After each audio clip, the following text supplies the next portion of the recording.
Hey guys, this is Erin Darling for Music Source, and I'm here with AM Theory, and you guys are about to play a set. We are.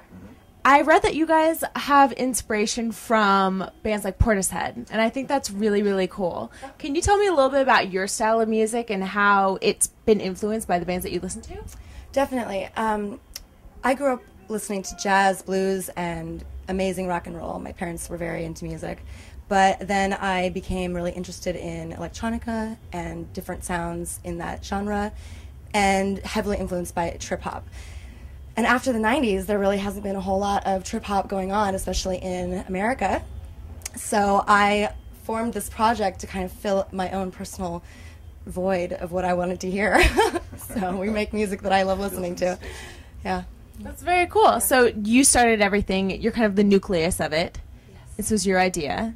Yep. I got back from a trip in Madrid, and a friend there told me I was wasting a lot of time not doing music because he's not talented. He said he's very just right-brained, and that I should come back and use all that I have.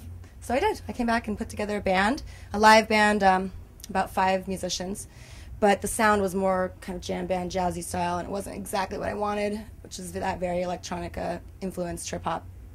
So I continued the search for a DJ or producer, and I met our current producer who basically took this project with me and blossomed it into what it is. His name's Alex Smith. He's not here right now, but he'll be performing with us tonight. And then when we finished our first album at the end of last year, we decided to start playing live, and James happened to fall right into my lap. Right at the same time. Yeah.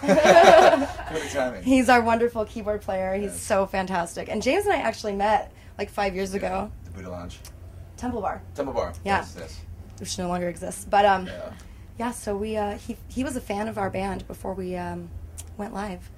So did you meet at one of your shows 5 years ago? No, we met at some other show in Randomly. Santa Monica, just some other show. Kind of kept in touch, more or less. Yeah. And I saw that she was coming out with a CD, and so I listened to it. I fell in love with the music.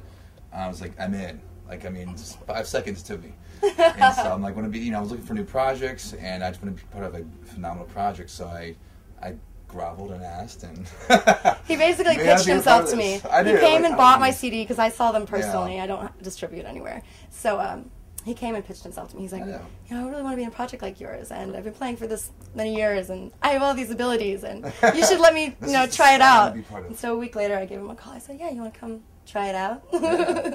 It worked out pretty well. It clicked, and we've been fun ever since. Very good time. Yeah, it's been great. Cool. Well, then I want to kind of ask you guys about musical chemistry then, because it sounds like when you know, like who you get along with, who you vibe with musically. How did you guys know?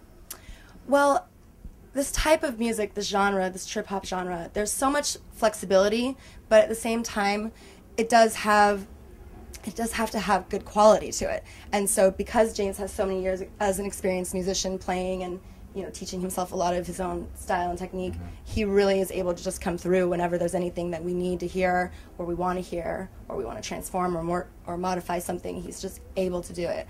So, and not only that, but we're all really nice people, so we get along really well.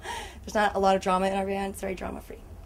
What's your favorite element of creating music, and how does that work for you two? Do you create together, or does someone think of lyrics and someone else adds in a musical beat behind it? Well, we're at sort of a transitional period in our musical composition process right now.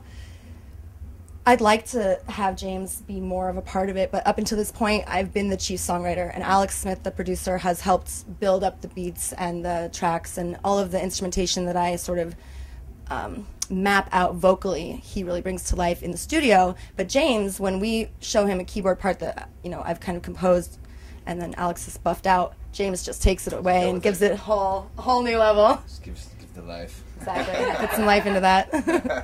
That's exciting. So it sounds like it's a layering process. It is layering, and it's always just fluctuating. Our CD came out in 2009 in October, but the songs that we've been playing live have just continued to grow and become more full and complete and just way more enjoyable. We're going to do a re-release. Okay. We are. With a couple of new tracks on there? We're actually going to do a separate release of new tracks and a re-release of the first album. We'll probably do the re-release at the end of this year, along with maybe a couple of the singles from the new album, which will be out next year. Super exciting. Yes. Well, thanks so much for talking to us. Do you guys want to give a shout out to where your website is or your Twitter account or something? Well, thank you for interviewing with us. You're sweet. You can always find our news and calendars at amtheory.com and myspace.com/amtheoryproject. Thanks for watching Music Source. This is Erin Darling.